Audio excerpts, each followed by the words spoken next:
আসসালামু আলাইকুম, সবাইকে স্বাগতম আমার আজকের ব্লগে। সকাল সকাল বেরিয়ে পড়লাম একটু অ্যাডভেঞ্চারের খোঁজে গন্তব্য বেনাপোল।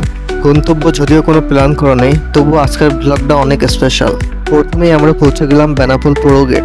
এখান থেকে শুরু হচ্ছে আমাদের আসল যাত্রা। বাইক চলছে তার গতিতে, গায়ে এসে লাগছে ঠান্ডা বাতাস, আর চারিদিকে সুন্দর প্রাকৃতিক দৃশ্য চোখে এসে পড়ছে। যাত্রার পথে সামনে এসে পড়লো শার্শা বাজার।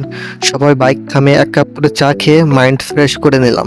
বাজারটা ছোটখাটো হলেও চারিদিকের পরিবেশ সুন্দর এবং লোকের জমজমাট চারিদিক। তারপর আমরা সবাই মিলে আবার যাত্রা শুরু করলাম। রাস্তা দিয়ে চললাম বেনাপোল নাভারণ রোড দিয়ে। চারিদিকে সৌন্দর্য চোখ না দেখলে বিশ্বাস হবে না। চারিদিকে খাল বিল, ধান ক্ষেত, আর দূরে নীল একটি আকাশ। গন্তব্য ছিল আমাদের নাভারণ বাজার। তো ইতিমধ্যে আমরা নাভারণ বাজারে এসে পৌঁছালাম। স্বাস্থ্য ভাই বলছিল একটি নতুন ফ্রিজ কিনতে হবে, তো ভাবলাম চলো সবাই মিলে যাই একটি নতুন ফ্রিজ কিনে নিয়ে আসি। তাই গেলাম একটি স্থানীয় ইলেকট্রনিকের দোকানে। দামাদামি করে ফিচার দেখে একটি ভালো মনের ফ্রিজ পছন্দ করলাম। ভাইয়ের হাসিটাই ছিল আমাদের আজকের পুরস্কার। তো আজকের ব্লগটা আপনাদের কেমন লাগলো সবাই কমেন্ট বক্সে জানাবেন, আর চ্যানেলটি সাবস্ক্রাইব করতে একদম ভুলবেন না। তো দেখা হবে পরের ব্লগে, সবাই ভালো থাকবেন, আল্লাহ হাফেজ।